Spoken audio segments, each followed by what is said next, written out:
Spin Master brings a superhero out of retirement. Here's your look at the brand new Spin Master toys, the Flash movie, Michael Keaton Batman.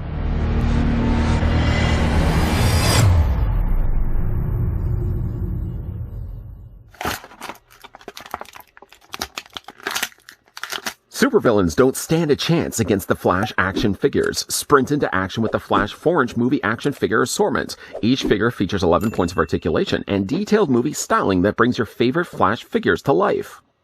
Barry may have found Batman, but is it the Batman he remembers? Before we get a closer look, the answer is no.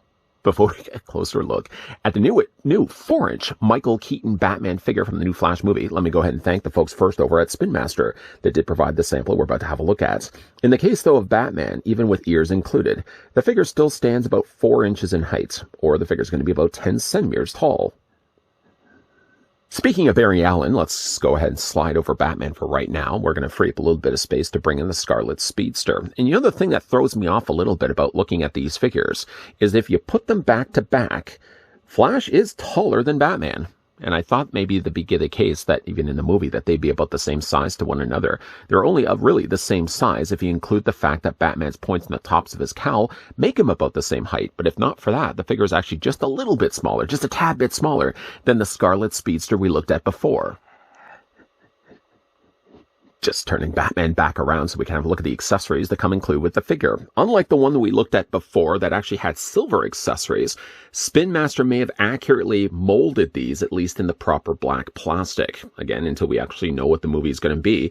Maybe Batman's gadgets are in fact silver, but I like personally the idea that Batman carries around a grapple gun that I have in my hand right now, and then the batarang that we're about to have a look at in black plastic instead. And while it may not be one that fires off, they did take the time at least to sculpt the little hook that's on the end of it. The hook is not removable. The figure also comes included with a tiny little batarang, one that I know if I'm not too careful, I'm most definitely going to be losing. Luckily, though, in both the cases, you can actually have Batman holding the accessories included. So, for example, you can take the batarang and fit that into his hand. I probably should have taken the grapple gun in first. The grapple gun holds a lot better, honestly, so I'm going to put that in his hand first, and then we'll take the batarang and put that in on the other side. Not that it really matters. I mean, you could easily have the batarang on this side, but the batarang doesn't hold in his hand as well as the grapple gun. By the way, obviously, for a figure this size, there is no other storage of either accessory. There's no place that you can actually put him on his utility belt, for example. So you either have the option of displaying it in Batman's hands, or you have the option of not displaying it in Batman's hands. Let's go ahead for right now and remove those accessories. We'll probably bring them back for final looks in the figure review. But let's get a closer look at Michael Keaton's Batman. You know, again, for its size, while not bearing 100% the likeness of Michael Keaton, some could easily say, it's not a bad-looking Batman. For, again, being a 4-inch tall figure.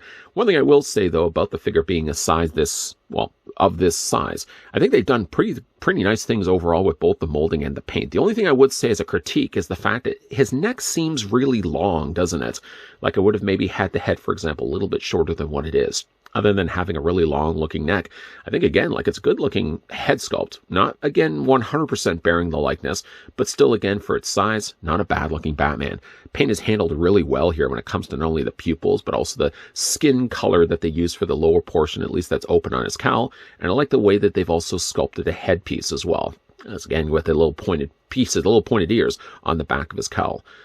Of course, you got yourself the Batman bat emblem down below here. This is, again, closer to what we're getting here from the Batman Returns bat logo. Gone away, again, the little points on either side, the middle point.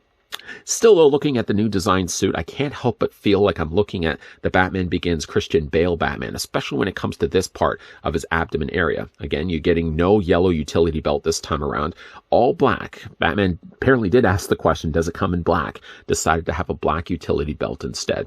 Again, I don't mind it. I know some people really like the idea that Michael Keaton's Batman would have had still a yellow utility belt, but he still has a yellow up here. And I think it's okay that he decides to go something a little bit darker, a little more stealthier when it came to his belt. Nice sculpting overall when it comes to the figure's body, not only in the torso, the arms as well. He's got little spikes there on his gauntlets. And again, the detailing done to not only Batman's thighs, but the lower boots as well. Like the case before when we looked at Flash, there are, again, peg holes on the undersides of the figure's feet. And though, while the figure doesn't come included with the display stand, it's the same diameter sized peg as other display stands from other companies. So you can easily just attach that on the underside of Batman's boots if you wanted to. He does, as we flip this around, have a cape. The cape is attached pretty well, as you can see. It looks like they took the cowl piece and they put over top of the cape. So there really isn't a way to remove it. I suppose you probably could pry this back a little bit, but why again would you want to even remove the cape? The cape is using more of a softer material, again, nicely pointed down below here, and we can flip this back. So you can see it's sculpted just as well on the back as it was to the front. Doesn't seem to be a case in this case that we get a whole lot of paint happening here for Batman. Likely what they've ended up just doing here was molding in the black plastic.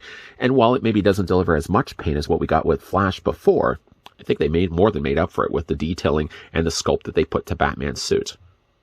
For the articulation on the figure, first of all, we're going to start with his head. It is pretty much going to be what we got before with Flash. So his head does rotate all the way around. The only, again, limitations is really when it comes to the head being able to hinge up and down. You really can't do too much when it comes to that department. However, though, you can easily move Batman's arms out. And they don't go as far out as, say, for example, Flash's. Flash's, for example, he could do jumping jacks. Batman can't quite do jumping jacks. Also, the limitations of his suit probably wouldn't permit it either. You can take the arms at least and rotate them all the way around. That's the case on both the sides, obviously. He has only, again, a single hinge on the arm, the elbow, but you can at least rotate the forearm at that elbow point. There's no articulation here in the wrist. There's no articulation here either in the waist. But when it comes to Batman's legs, you can split them out really nicely on the ball joint provided below or inside there. The figure has 3/4 of the way up the thigh, a swivel cut, so you can rotate the leg all the way around there. Figure only has a single hinge on the lower leg or lower knee area, and that's fine. I'm okay with that. But that knee joint also allows the lower leg to rotate back and forth, and there's no, again, articulation here for Batman's boots. All in all, again, a nice-looking Batman figure.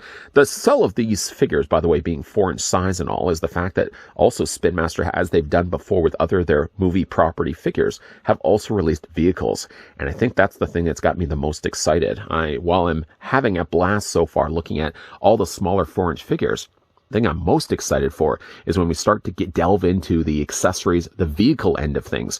Because, of course, we are going to be getting ourselves the 89 Batmobile, which we will be looking at in an upcoming review. We are getting the Batwing. That's also something that's going to be coming up in an upcoming review.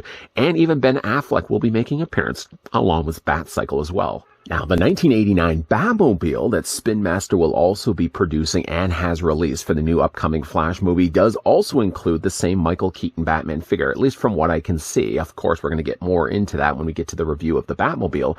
So for all intents and purposes, if you only had the budget available, you could really pass on this version of Batman and simply just get the one that comes packaged along with the younger Barry Allen Flash and the Batmobile. Of course, we will be looking at that in an upcoming review. I'll show you the guys' comparisons between the two.